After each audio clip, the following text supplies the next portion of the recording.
सुचरिता जानती थी कि आज गोरा अवश्य आएगा। सवेरे से ही उसका दिल रह रहकर कांप उठता था। गोरा के आने की आशा के साथ साथ उसके मन में एक भय भी बैठा हुआ था। इसका कारण यह था कि जिधर गोरा उसे खींच रहा था और उसके जीवन रूपी पेड़ की जड़ें और डालें बचपन से ही जिस दिशा में बढ़ती रही थी, उनसे पग पग पर जो संग्राम हो रहा था वह उसे विचलित किए दे रहा था। कल मौसी के कमरे में जब गोरा ने देवता को प्रणाम किया तब सुचरिता के मन में तीर सा चुभ गया। गोरा ने प्रणाम कर ही लिया तो क्या, और उसका ऐसा विश्वास हो ही तो क्या, यह कहकर वह अपने को किसी तरह शांत ना कर सकी। जब कभी उसे गोरा के आचरण में ऐसा कुछ दिखाई देता जिसके साथ उसके अपने धर्म विश्वास का मूलगत विरोध हो, तब सुचरिता का मन आशंका से कांप उठता। विधाता उसे किस झंझट में डाल रहे हैं। नए मत की अभिमानिनी सुचरिता के सामने अच्छा उदाहरण रखने के लिए आज भी हरि मोहिनी गोरा को अपने पूजा घर में ले गई और आज फिर गोरा ने देवता को प्रणाम किया। गोरा के उठकर सुचरिता के कमरे में आते ही सुचरिता ने उससे पूछा, आप क्या इस देवता में श्रद्धा रखते हैं? गोरा ने कुछ अस्वाभाविक आग्रह से कहा, हाँ जरूर रखता हूँ। सुचरिता यह उत्तर सुनकर सिर झुकाए बैठी रही। उसकी इस नम्र नीरव वेदना से गोरा के मन में भी थोड़ी पीड़ा पहुंची। जल्दी ही उसने कहा, देखो मैं तुमसे सच बात कहूँ, मैं मूर्ति में श्रद्धा रखता हूँ या नहीं यह तो ठीक ठीक नहीं कह सकता, किंतु मैं अपने देश की श्रद्धा में श्रद्धा रखता हूँ। इतने युगों से सारे देश की पूजा जहाँ पहुँचती रही है वह मेरे लिए पूजनीय है। मैं किसी सूरत में क्रिस्तान मिशनरियों की तरह उसकी ओर विष भरी नज़र से नहीं देख सकता। सुचरिता मन ही मन कुछ सोचती हुई गोरा के चेहरे की ओर देखती रही। गोरा ने कहा, मेरी बात ठीक ठीक समझना तुम्हारे लिए बहुत मुश्किल है, यह मैं जानता हूँ। उसका कारण यही है कि संप्रदाय के भीतर रहते हुए इन सब तथ्यों की ओर मनुष्य होकर सहज दृष्टि से देखने की शक्ति तुम लोगों में नहीं रही। जब तुम अपनी मौसी के कमरे में मूर्ति को देखती हो तो केवल पत्थर को ही देखती हो, जबकि मैं तुम्हारी मौसी के भक्तिपूर्ण करीना हृदय को देखता हूँ। वह देखकर क्या मैं क्रोध या अवज्ञा कर सकता हूँ? तुम क्या समझती हो कि उस हृदय का देवता सिर्फ पत्थर का देवता है? सुचरिता ने कहा, श्रद्धा करना ही क्या काफ़ी है? किसमें श्रद्धा रखे यह क्या बिल्कुल नहीं सोचना होगा? कुछ उत्तेजित होकर गोरा ने कहा, मतलब यह कि तुम समझती हो कि एक सीमाबद्ध पदार्थ को ईश्वर कहकर पूजा करना भ्रम है, लेकिन सीमा का निर्णय क्या देश काल की दिशा से ही करना होगा? सोचो कि ईश्वर के बारे में शास्त्र का कोई वाक्य याद करने से तुम्हारे मन में श्रद्धा जागती है, तब जिस पन्ने पर यह वाक्य लिखा है उसी को नापकर उसके अक्षर गिनकर ही क्या तुम उस वाक्य का महत्व निश्चित करोगी? भाव की असीमता तो विस्तार की असीमता से कहीं बड़ी चीज़ है। चंद्र, सूर्य और तारे, भाव भरे अनंत आकाश की अपेक्षा तुम्हारी मौसी के लिए यह छोटी सी मूर्ति ही वास्तव में असीम है। तुम परिमाण में असीम को ही असीम मानती हो, इसलिए तुम्हें आंख बंद करके असीम की बात सोचनी ही होती है। उसका कोई फल मिलता है कि नहीं मैं नहीं जानता, लेकिन मन के असीम को आंखें खोलकर छोटी सी चीज़ में भी पाया जा सकता है। यदि ना पाया जा सकता तो इस संसार के सब सुख नष्ट हो जाने पर भी तुम्हारी मौसी उस एक मूर्ति को ऐसे जकड़कर पकड़े हुए कैसे रह सकती है? हृदय का इतना बड़ा सूनापन क्या खेल ही खेल में एक पत्थर के टुकड़े से भर दिया जा सकता है? भाव की असीमता के बिना मानव हृदय की रिक्ति भरी ही नहीं जा सकती। इन सब सूक्ष्म तर्कों का जवाब देना सुचरिता के बस की बात नहीं थी, लेकिन इन्हें सत्य मान लेना भी उसके लिए बिल्कुल असंभव था। इसलिए एक शब्दहीन निरुपाय वेदना मन को कचोटती रह जाती। गोरा के मन में विरोध पक्ष से तर्क करते समय कभी भी जरा सी दया का संचार नहीं होता, बल्कि ऐसे मौक़ों पर उसके मन में किसी शिकारी जंतु सी कठोर हिंसता जाग उठती। परंतु सुचरिता की निरुत्तर हार से आज उसका मन ना जाने क्यों व्यथित होने लगा। उसने अपने स्वर को भरसक कोमल करते हुए कहा, तुम लोगों के धर्म मत के विरुद्ध मैं कुछ नहीं कहना चाहता। मेरी बात सिर्फ इतनी है कि जिसे तुम मूर्ति कहकर बुराई कर रही हो वह मूर्ति क्या है, यह केवल आंखों से देखकर जाना ही नहीं जा सकता। उससे जिसके मन को शांति मिली है, जिसका हृदय तृप्त हुआ है, जिसके जीवन को सहारा मिला है, वही जानता है कि वह मूर्ति मृण्मय है कि चिन्मय, ससीम है कि असीम। मैं तुमसे कहता हूँ, हमारे देश का कोई भी भक्त ससीम की पूजा नहीं करता। सीमा में ही सीमा को भुला देना, यही तो उनकी भक्ति का असली आनंद है। सुचरिता, लेकिन सभी तो भक्त नहीं होते। गोरा, जो भक्त नहीं है उनके द्वारा किसी की भी पूजा करने से किसी का क्या आता जाता है? ब्रह्म समाज में भी जिनमें भक्ति नहीं है वे क्या करते हैं? उनकी सारी पूजा किस अतुल शून्य में जा गिरती है। नहीं, बल्कि वह तो शून्यता से भी ज़्यादा भयानक है, क्योंकि गुटबंदी ही उनका देवता है और अहंकार उनका पुरोहित। इस रक्त पिपासु देवता की पूजा क्या तुम लोगों के समाज में कभी नहीं होती? सुचरिता ने इस बात का कोई उत्तर न देकर गोरा से पूछा, धर्म के बारे में आप यह जो कह रहे हैं वह क्या अपनी जानकारी से ही कह रहे हैं? कुछ मुस्कुराकर गोरा ने कहा, यानी तुम यह पूछना चाहती हो कि मैंने कभी ईश्वर को चाहा है या नहीं? नहीं, मेरा मन इधर नहीं गया। यह बात सुचरिता के लिए कोई प्रसन्न होने की नहीं थी, फिर भी उसे जैसे तसल्ली मिली। इस मामले में अधिकारपूर्ण ढंग से कुछ कहने की स्थिति गोरा की नहीं है। इससे उसे एक प्रकार की निश्चिंतता ही हुई। गोरा ने कहा, किसी को धर्म शिक्षा दे सकने का मेरा कोई इरादा नहीं है, लेकिन मेरे देश के लोगों की भक्ति का तुम लोग उपहास करो यह भी मैं नहीं कह सकता। तुम अपने देश के लोगों को पुकार कर कहती हो तुम लोग मूर्ख हो, तुम लोग मूर्ति पूजक हो। मैं उन सबको पुकार कर कहना चाहता हूँ, नहीं, तुम लोग मूर्ख नहीं हो, तुम लोग मूर्ति पूजक भी नहीं हो, तुम लोग ज्ञानी हो, भक्त हो। मैं अपनी श्रद्धा के द्वारा देश के लोगों को हमारे धर्म तत्व की महत्ता और भक्ति तत्व की गंभीरता के प्रति जागृत करना चाहता हूँ। उनकी जो धरोहर है उसमें उनका स्वाभिमान जगाना चाहता हूँ। मैं उनका सिर झुकाना नहीं चाहता। न यही चाहता हूँ कि उनमें अपने प्रति धिक्कार का भाव पैदा हो और वे सत्य के प्रति अंधे हो जाए। यही मेरा संकल्प है। तुम्हारे पास भी आज मैं इसलिए आया हूँ। जब से मैंने तुम्हें देखा है तब से एक नई बात दिन रात मेरे मन में चक्कर काटती रहती है, जो मैंने पहले कभी नहीं सोची थी। मैं बराबर यही सोच रहा हूँ कि संपूर्ण भारतवर्ष केवल पुरुषों की दृष्टि से तो प्रत्यक्ष नहीं हो सकेगा। हमारी स्त्रियों की आंखों के सामने जिस दिन भारतवर्ष का आविर्भाव होगा उसी दिन यह पूर्णतः प्रत्यक्ष हो सकेगा। मेरे मन में यही आकांक्षा धधक रही है कि मैं तुम्हारे साथ एक दृष्टि से और एक ही साथ अपने देश को अपने सामने प्रत्यक्ष कर सकूं। अपने भारतवर्ष के लिए मैं पुरुष तो केवल श्रम कर सकता हूं या मर सकता हूं, लेकिन दीप जलाकर उसकी आगवनी तुम्हारे अलावा कौन कर सकता है? तुम अगर उससे दूर रहोगी तो भारतवर्ष की सेवा सत्य नहीं हो सकेगी। हाय, कहाँ था भारतवर्ष? कहाँ कितनी दूर थी सुचरिता? और कहाँ से आ गया भारत का यह पुजारी, यह भावों में डूबा हुआ तपस? सभी को ठेलकर क्यों उसी के पास आ खड़ा हुआ? सभी को छोड़कर उसने क्यों उस अकेली को पुकारा? उसने कोई बंधन नहीं माना, कोई संशय नहीं किया। कहा, तुम्हारे बिना नहीं चलेगा, तुम्हें लेने आया हूँ। तुम निर्वासित ही रहोगी तो यज्ञ संपन्न नहीं हो सकेगा। सुचरिता की आंखों से विवस्तावश आंसू झरने लगे। क्यों? यह समझ ना सकी। गोरा ने सुचरिता के चेहरे की ओर देखा। उस दृष्टि के सामने सुचरिता ने अपनी आंसू भरी आंखें झुकाई नहीं। वे आंखें जैसे चिंता युक्त ओस से भीगे फूल की तरह अत्यंत आत्मविस्मृत भाव से गोरा के चेहरे की ओर खिलती रही। सुचरिता की उन संकोच विहीन, शंका विहीन, आंसू ढली आंखों के सामने गोरा की समस्त प्रकृति वैसे ही कांपने लगी जैसे भूकंप से संगमरमर का महल कांपने लगता है। पूरा जोर लगाकर गोरा अपने को संभालने के लिए मुड़कर खिड़की से बाहर देखने लगा। तब सांझ हो गई थी। गली एक रेखा सी संकीर्ण होती हुई जहाँ सड़क से मिलती थी, वहाँ खुले आकाश में काले पत्थर जैसे अंधेरे के ऊपर तारे दिखाई देने लगे थे। आकाश का वह टुकड़ा और वे कुछ एक तारे आज गोरा के मन को ना जाने कहाँ से खींच ले गए। संसार के सभी दावों से, इस अभ्यस्त दुनिया के रोजाना के काम काज से कितनी दूर।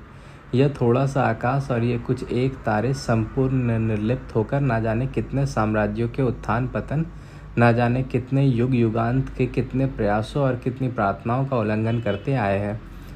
फिर भी जब किसी अतल गहराई के बीच से एक हृदय दूसरे हृदय को पुकारता है, तब विश्व के एकांत में वह नीरवता व्याकुलता जैसे उस सुदूर आकाश और उन तारों को स्पंदित कर देती है। पल भर के लिए गोरा की आंखों के सामने कामकाजी कलकत्ता की सड़कों पर गाड़ी घोड़ों और राह चलने वालों की चहल पहल किसी छाया चित्र सी स्वप्निल हो गई और शहर का कोलाहल उस तक नहीं पहुंच सका। उसने अपने हृदय में झांक कर देखा। वहाँ भी उसी आकाश जैसा निस्तब्ध निभृत अंधकार था, जिसके भीतर से दो सरल करुण जलभरी आंखें अनादिकाल से अपलक अनंत काल की ओर ताक रही थी। हरी मोहिनी की आवाज़ सुनकर गोरा चौंक कर मुड़ा। भैया, कुछ मुंह मीठा कराओ, जल्दी से गोरा ने कहा। आज नहीं, आज मुझे क्षमा कर दे, मुझे अभी जाना है। और गोरा उत्तर की प्रतीक्षा किए बिना तेजी से उतरकर चला गया।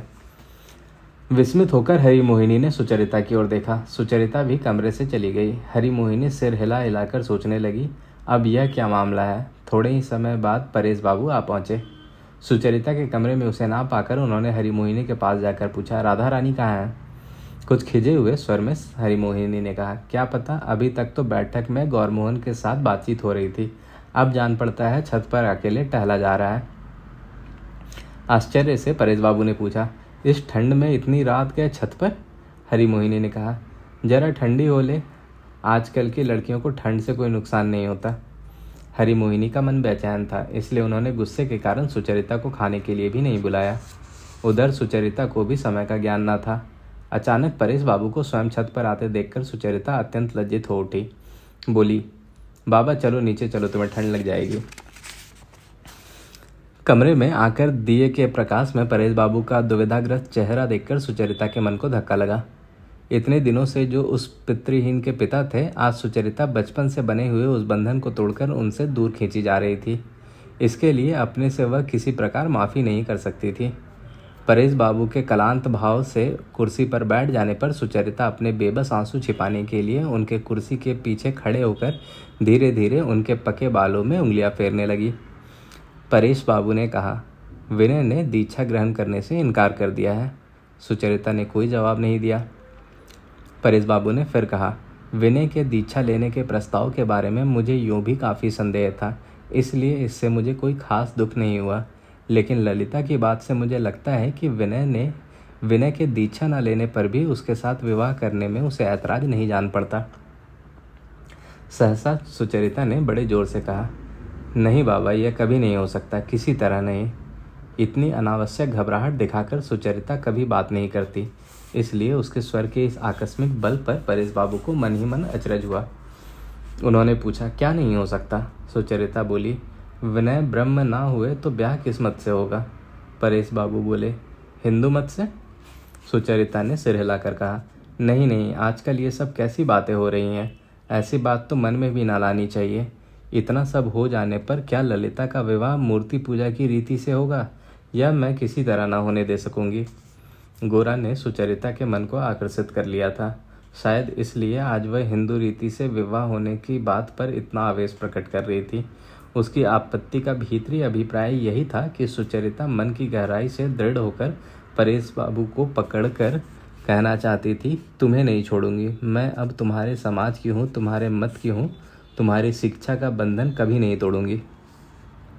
परेश बाबू, विनय राजी है कि विवाह के अनुष्ठान में शालिग्राम को ना लाया जाए। कुर्सी के पीछे से आकर सुचरिता परेश बाबू के सामने कुर्सी खींचकर बैठ गई। परेश बाबू ने उससे कहा, इसमें तुम्हारी क्या राय है? थोड़ी देर चुप रहकर सुचरिता ने कहा, तो फिर ललिता को हमारे समाज से निकल जाना होगा।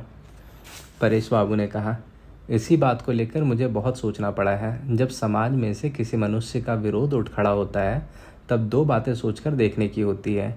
एक तो दोनों पक्षों में से न्याय किसकी ओर है, और दूसरी प्रबल कौन है।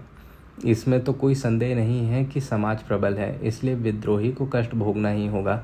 ललिता ने बार बार मुझसे कहा है, कष्ट स्वीकार करने के लिए वह केवल प्रस्तुत ही नहीं है, बल्कि उसमें आनंद भी पा रही है।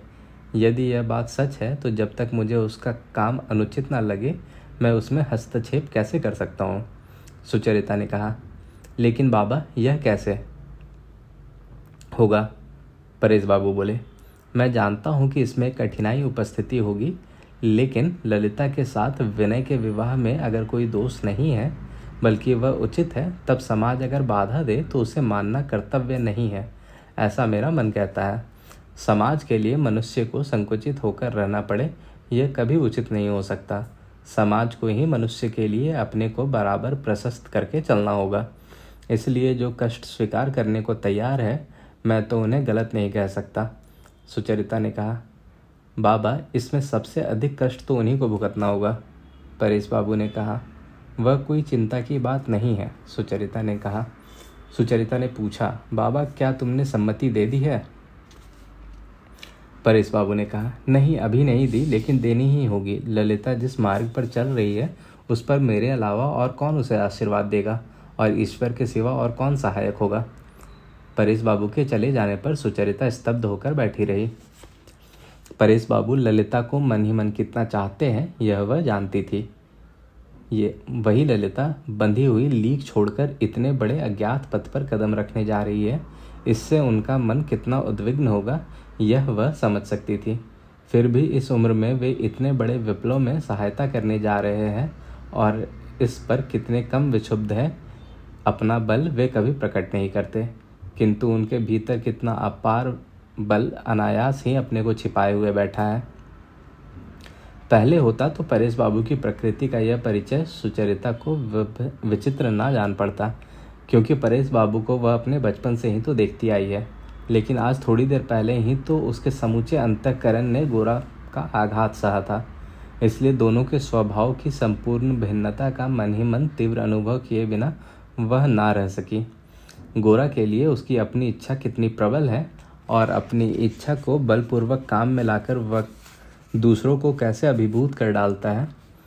गोरा के साथ जो कोई व्यक्ति जो भी संबंध स्वीकार करेगा, गोरा की इच्छा के समक्ष उसे झुकना ही पड़ेगा। आज सुचरिता भी झुकी है और झुककर उसने आनंद भी पाया है। अपने को विसर्जित करके उसने ऐसा अनुभव किया है जैसे उसने कोई बहुत बड़ी चीज़ पाई हो। फिर भी आज जब परेश बाबू उसके कमरे के दिए के प्रकाश से निकलकर चिंता से सिर झुकाए हुए धीरे धीरे बाहर के अंधकार में चले गए, तब सुचरिता ने यौवन के तेज से दीप्त गोरा के साथ विशेष रूप से उनकी तुलना करके अपनी भक्ति की पुष्पांजलि विशेष रूप से परेश बाबू के चरणों पर चढ़ाई। दोनों हाथ जोड़कर गोद में रखे हुए वह बहुत देर तक चुपचाप चित्रित प्रतिमा सी बैठी रही। आज सवेरे से ही गोरा के कमरे में बड़ी हलचल थी। पहले तो महीम ने हुक्के का कस लगाते लगाते आकर गोरा से पूछा, तो आखिर विनय ने अपनी बेड़ियां काट ही दी, क्यों? सहसा उनकी बात न समझकर गोरा उनके चेहरे की ओर देखता रहा। महीम बोले, हमसे और छिपाने से क्या होगा भला, तुम्हारे दोस्त की बात तो किसी से छिपी नहीं है। ढोल बज रहे हैं, यह देखो ना। यह कहते कहते एक बांग्ला अखबार महीम ने गोरा की ओर बढ़ा दिया। उसमें उसी दिन रविवार को विनय के ब्रह्म समाज में दीक्षा लेने के मामले पर तीखी टीका टिप्पणी की गई थी। गोरा जब जेल में था तब ब्रह्म समाज के किसी कन्या भारग्रस्त विशेष सदस्य ने इस दुर्बल चित्त युवक को गुप्त प्रलोभन देकर हिंदू समाज से फोड़ लिया था। इसी अभियोग का लेखक ने अपनी रचना में बड़ी कटु भाषा के साथ विस्तार से वर्णन किया था। जब गोरा ने कहा कि यह खबर वह नहीं जानता था, तब पहले तो माहिम को विश्वास नहीं हुआ। फिर विनय के इस भारी धोखे पर वे बार बार आश्चर्य प्रकट करने लगे। वे जता गए कि एक बार स्पष्ट शब्दों में शशिमुखी से विवाह करने की स्वीकृति देने के बाद भी जब विनय इधर उधर करने लगा, तभी उन्हें समझ लेना चाहिए था कि उसका सर्वनाश शुरू हो गया है। तभी अविनाश ने हाँफते हाँफते आकर कहा, यह क्या हो गया गौर मोहन बाबू, हम लोगों ने यह तो सपने में भी नहीं सोचा था। विनय बाबू की आखिर अविनाश अपनी बात पूरी नहीं कर सका। विनय की इस लांछना से वह मन ही मन इतना खुश हो रहा था कि किसी तरह की चिंता का दिखावा करना भी उसके लिए असंभव हो गया था।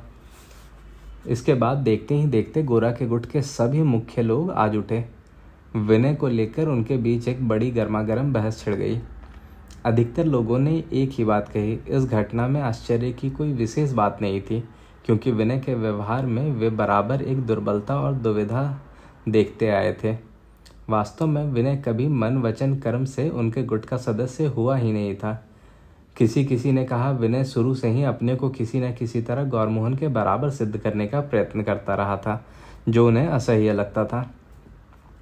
जहाँ दूसरे सब भक्ति के संकोच के कारण गौरमोहन से यथोचित दूरी बनाए रहते थे, वहाँ विनय जबरदस्ती गोरा के साथ ऐसे घुलता मिलता था मानो वह बाकी सबसे अलग हो और गोरा के बिल्कुल बराबर का हो। गोरा उससे स्नेह करते थे, इसलिए उसकी इस हेकड़ी को बर्दाश्त कर लेते थे। ऐसे अबोध अहंकार का ऐसा ही सोचनीय परिणाम होता है। कोई कह रहे थे, हम लोग विनय बाबू जितने विद्वान नहीं हैं, हमारी इतनी अधिक बुद्धि भी नहीं है, लेकिन भाई साहब हम लोग बराबर किसी एक सिद्धांत पर चलते हैं। हमारे मन में कुछ और, मुंह पर कुछ और नहीं होता। आज ऐसे कल वैसे, यह हमारे बस का नहीं है। अब इस पर हमें कोई चाहे भला कहे, चाहे मूर्ख कहे, चाहे कुछ और कहे। इन सब बातों में से किसी में भी गोरा ने योग नहीं दिया, चुपचाप बैठा रहा। काफ़ी देर हो जाने पर एक एक करके सब चले गए। तब गोरा ने देखा विनय आकर उसके कमरे में प्रवेश न करके पास की सीढ़ी से सीधा ऊपर चला जा रहा है। गोरा ने जल्दी से कमरे से निकलकर पुकारा, विनय। सीढ़ियों से उतरकर विनय ने कमरे में प्रवेश किया तो गोरा ने कहा, विनय, मैं अनजाने में कोई अपराध कर दिया है क्या? तुमने तो जैसे मुझसे नाता ही तोड़ लिया है। पहले से ही विनय यह सोचकर कि आज गोरा से झगड़ा हो जाएगा, मन को कड़ा करके ही आया था, पर अब गोरा का उदास चेहरा देखकर और उसके स्वर में आहत स्नेह की व्यथा का अनुभव करके उसकी वह बलपूर्वक संचित हुई कठोरता क्षण भर में उड़ गई। वह कह उठा, भाई गोरा, मुझे गलत मत समझो। जीवन में अनेक परिवर्तन होते हैं, बहुत सी चीज़ें छोड़ देनी पड़ती है, लेकिन इससे दोस्ती का नाता थोड़ी ही टूट जाएगा। थोड़ी देर चुप रहकर गोरा ने कहा, विनय, तुमने क्या ब्रह्म समाज में दीक्षा ले ली है? विनय ने कहा, नहीं गोरा, ली नहीं और लूँगा भी नहीं, लेकिन इस पर मैं कोई जोर भी नहीं देना चाहता। गोरा ने पूछा, इसका क्या मतलब है? विनय ने कहा, इसका मतलब यही है कि मैंने ब्रह्म धर्म में दीक्षा ली या नहीं ली, इस बात को बहुत तूल देने का भाव अब मेरे मन में नहीं है। गोरा ने पूछा, तो यह पूछूं कि मन का भाव पहले कैसा था और अब कैसा हो गया है? विनय का मन गोरा के बात कहने के ढंग से फिर भड़क उठा। लड़ने के लिए कमर कसते हुए उसने कहा, पहले जब कभी सुनता था कि कोई ब्रह्म होने जा रहा है तब मन ही मन बहुत गुस्सा होता था। इच्छा होती थी कि उसे कुछ विशेष दंड मिले, किंतु अब ऐसा नहीं होता। मुझे लगता है कि मत का जवाब मत से, युक्ति का जवाब युक्ति से दिया जा सकता है, लेकिन बुद्धि के मामले में गुस्सा करके दंड देना बर्बरता है। गोरा ने कहा, एक हिंदू ब्रह्म होने जा रहा, यह देखकर अब तुम्हें गुस्सा नहीं आएगा, लेकिन ब्रह्म प्रायश्चित करके हिंदू होने जा रहा है, यह देखकर तुम गुस्से से जल उठोगे। पहले से यही अंतर तो तुम में आया है। विनय ने कहा, तुम यह बात गुस्से में कह रहे हो, सोचकर नहीं कह रहे हो। गोरा बोला, मैं तुम पर श्रद्धा रखता हुआ ही कह रहा हूँ। ऐसा होना ही ठीक था। यदि मैं भी होता तो ऐसा ही होता। जैसे गिरगिट रंग बदलता है, वैसे ही किसी धर्म को अपनाना या छोड़ना हमारी चमड़ी के ऊपर की चीज़ होती है। तब तो कोई बात ही नहीं थी, लेकिन वह मर्म की बात है, इसलिए उसे हल्के ढंग से नहीं लिया जा सकता। अगर किसी तरह की अड़चन ना होती, किसी तरह का दंड अगर ना भरना पड़ता, तो ऐसे महत्वपूर्ण विषय में कोई एक मत अपनाते या बदलते समय मनुष्य अपनी समूची बुद्धि का आह्वान क्यों करता? सत्य को वह यथार्थ सत्य मानकर ग्रहण कर रहा है या नहीं, इसकी परीक्षा तो मनुष्य को देनी ही होगी। दंड स्वीकार करना ही होगा। सत्य का व्यापार ऐसा शौकिया व्यापार नहीं है कि रत्न भी मिल जाए और दाम भी ना चुकाना पड़े। इस पर बहस जैसे बेलगाम हो उठी।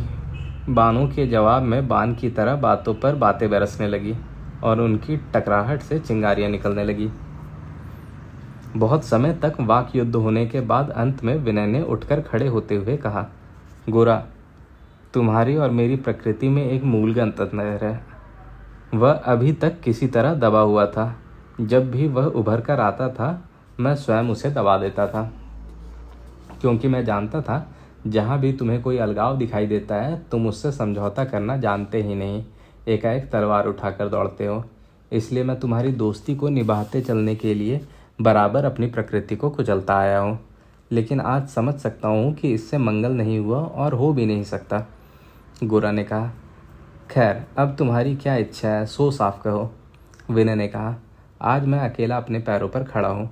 समाज नाम के दैत्य को रोजाना मनुष्य बलि देकर उसे खुश रखना होगा और जैसे भी हो उसी के शासन का फंदा गले में डाले रहना होगा, चाहे प्राण रहे या ना रहे। यह मैं किसी तरह नहीं स्वीकार कर सकूंगा। गोरा ने पूछा, तो महाभारत के उस ब्राह्मण शिशु की तरह तिनका लेकर बकासुर को मारने निकल रहे हो क्या? विनय ने कहा, मेरे तिनके से बकासुर मरेगा या नहीं यह तो नहीं जानता, लेकिन मुझे कच्चा चबा जाने का अधिकार उसे है। यह बात मैं हरगिज नहीं मानूंगा, उसके चबाना शुरू कर देने पर भी नहीं। गोरा ने कहा, अब तुम रूपक का सहारा लेकर बात करने लगे, अब समझना ही मुश्किल हो रहा है। विनय ने कहा, तुम्हारे लिए समझना मुश्किल नहीं है, मानना ही मुश्किल है। जहाँ स्वभाव से मनुष्य स्वाधीन है, वहाँ उसके खाने सोने बैठने को भी हमारे समाज ने बिल्कुल निरर्थक बंधनों में जकड़ रखा है। इस बात को तुम मुझसे कम जानते हो ऐसा नहीं है, लेकिन समाज की इस ज़बरदस्ती की तुम अपनी ज़बरदस्ती में मनाना चाहते हो। किंतु मैं आज कह रहा हूँ, इन मामलों में मैं अब किसी का जोर नहीं मानूंगा। मैं समाज का दावा उसी समय तक मानूंगा जिस समय तक वह मेरे उचित अधिकारों की रक्षा करेगा। अगर वह मुझे मनुष्य नहीं समझता, मुझे मशीन का एक पुर्जा बनाकर रखना चाहता है, तो मैं भी फूल चंदन से उसकी पूजा नहीं करूँगा, उसे लोहे की मशीन भर मानूंगा। गोरा ने कहा, यानी संक्षेप में तुम ब्रह्म हो जाओगे? विनय ने कहा, नहीं। गोरा ने कहा, ललिता से विवाह करोगे? विनय ने कहा, हाँ। गोरा ने पूछा, हिंदू विवाह? विनय ने कहा, हाँ। परेश बाबू इसके लिए राजी है? यह उनकी चिट्ठी है। गोरा ने परेश बाबू की चिट्ठी 2 बार पढ़ी। उसका अंतिम अंश था, सुविधा असुविधा की भी चर्चा करना नहीं चाहता। मेरे मत विश्वास क्या है, मेरा समाज क्या है, यह तुम लोग जानते हो। बचपन से ललिता ने क्या शिक्षा पाई है और किन संस्कारों में पली है, यह भी तुम लोगों से छिपा नहीं है। यह सब समझ बूझ कर ही तुम लोगों ने अपना मार्ग चुना है, मुझे और कुछ कहना नहीं है। यह ना समझना कि मैंने बिना कुछ सोचे या कुछ सोच ना पाकर पतवार छोड़ दी है। जहाँ तक मेरी सामर्थ्य है मैंने विचार किया है। मेरी समझ में यही आया है कि तुम लोगों के मिलन में बाधा देने का कोई धर्म संगत कारण नहीं है, क्योंकि तुम पर मुझे पूरा विश्वास है। ऐसी हालत में समाज में कोई आपत्ति हो तो उसे मानने को तुम लोग बाध्य नहीं हो। मुझे केवल इतना कहना है कि अगर तुम लोग समाज का उल्लंघन करना चाहते हो तो तुम्हें समाज से बड़ा होना होगा।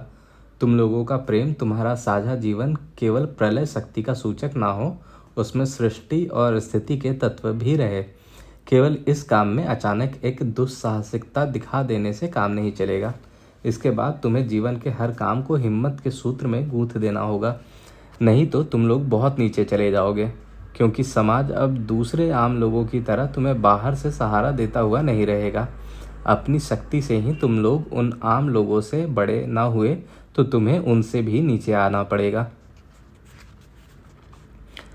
तुम लोगों के भविष्य के शुभाशुभ के बारे में मुझे बहुत चिंता है, लेकिन इस चिंता के कारण तुम लोगों का मार्ग रोकने का मुझे कोई अधिकार नहीं है, क्योंकि दुनिया में साहस करके जो लोग अपने जीवन के द्वारा नई नई समस्याओं का हल निकालने को तैयार होते हैं, वही समाज को ऊंचा उठाते हैं। जो सिर्फ नियम मानते हुए चलते हैं, वे समाज को केवल ढोते हैं, उसे आगे नहीं बढ़ाते। इसलिए अपनी भीरुता और चिंता को लेकर तुम्हारा मार्ग मैं नहीं रोकूंगा। तुम लोगों ने जो ठीक समझा है, सारी प्रतिकूलताओं के विरुद्ध उसी का पालन करो। ईश्वर तुम्हारे सहायक हो।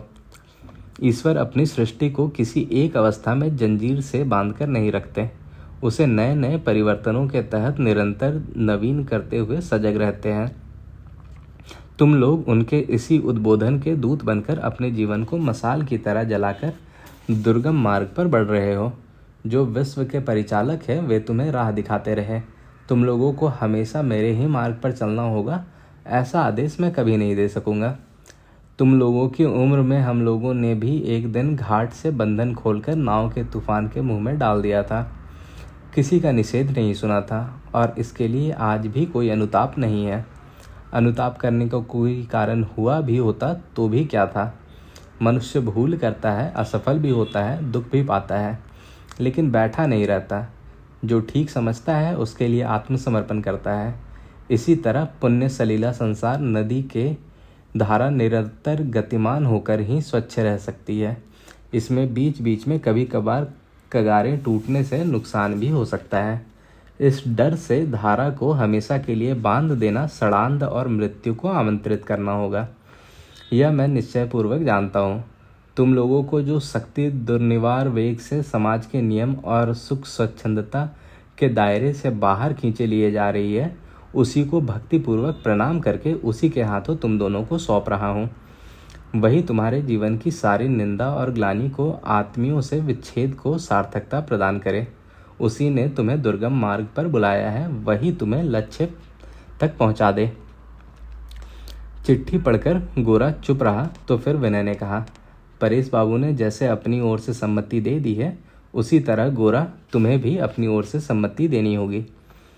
गोरा ने कहा, परेश बाबू तो सम्मति दे सकते हैं, क्योंकि नदी की जो धारा कगार तोड़ रही है वह उन्हीं की धारा है, लेकिन मैं सम्मति नहीं दे सकता, क्योंकि हमारी धारा किनारे की रक्षा करती है।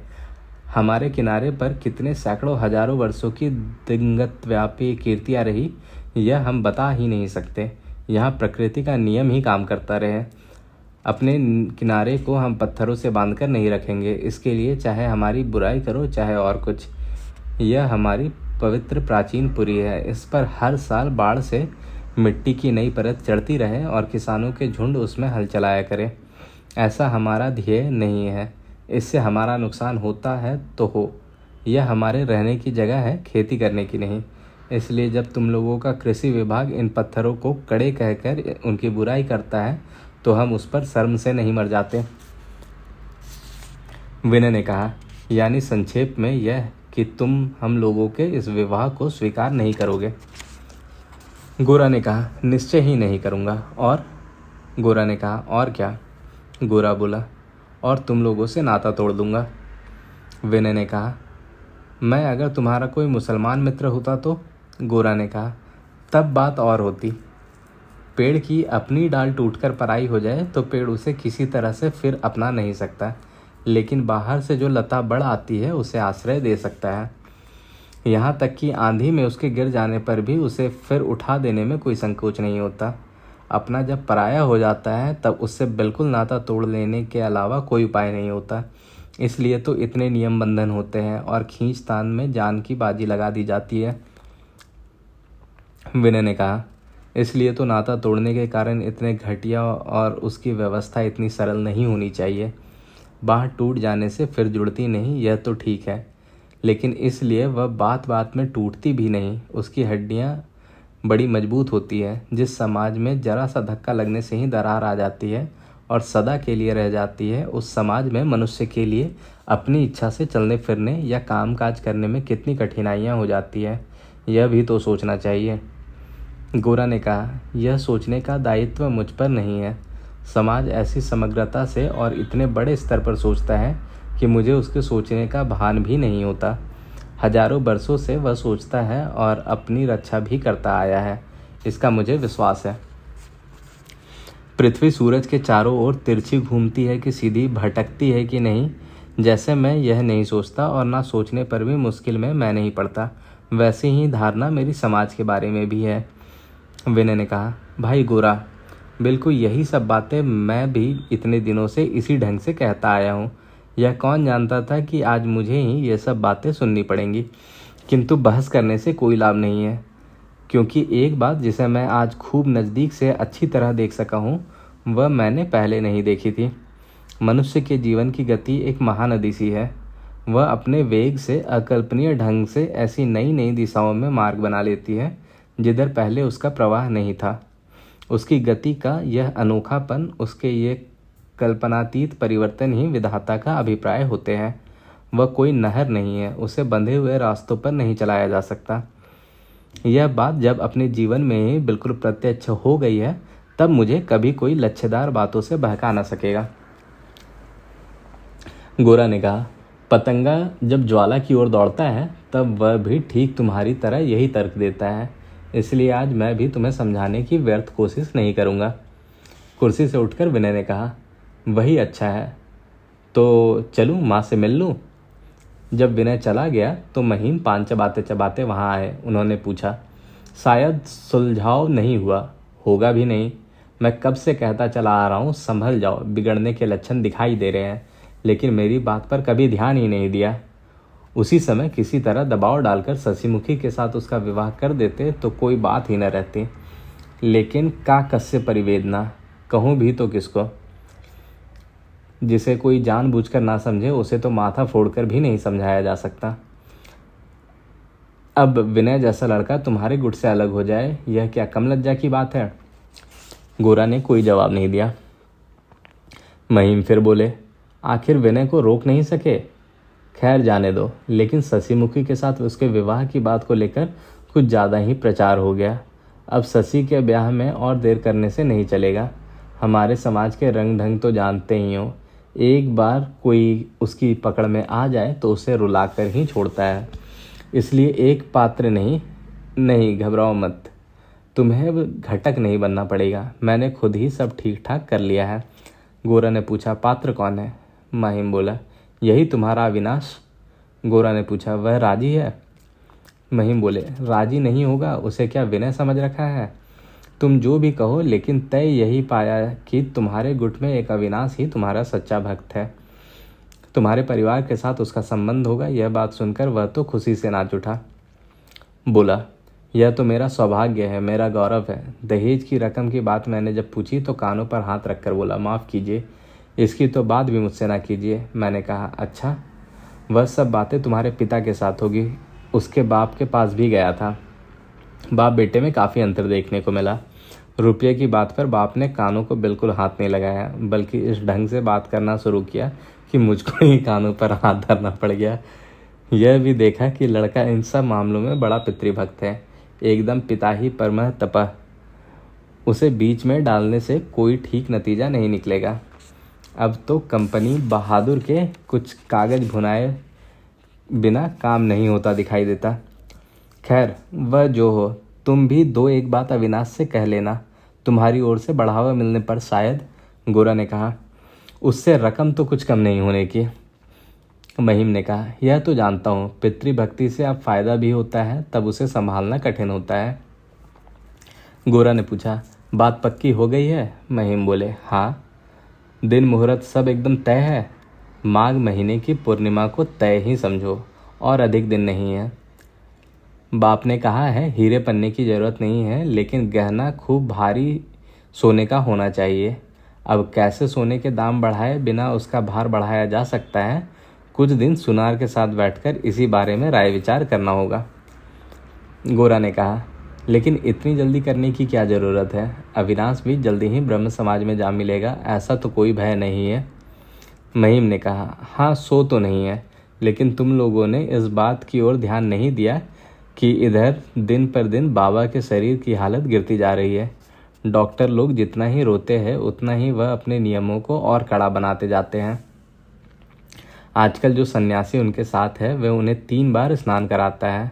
उस पर ऐसा हठ योग भी शुरू कराया है कि आंखों की पुतलियां, पलकें, निश्वास प्रश्वास, नाड़ी धमनी सब एकदम उलट पुलट हुई जा रही है। बाबा के रहते रहते शशि का विवाह हो जाने में ही अच्छा है। उनकी पेंशन की जमा पूंजी सब स्वामी ओंकारानंद के हाथ पड़ जाने से पहले ही काम संपन्न हो जाए तो मुझे बहुत चिंता ना करनी पड़े। कल बाबा के सामने मैंने बात उठाई भी थी, देखा कि मामला इतना आसान नहीं है। मैंने सोचा है उस बेटा सन्यासी को कुछ दिन कस के गांजा पिलाकर काबू में करके उसी के द्वारा काम निकलवाना होगा। यह तुम निश्चय जान लो कि जो गृहस्थ है, जिनको रुपये की ज़रूरत सबसे अधिक है, बाबा का रुपया उनके हिस्से नहीं आएगा।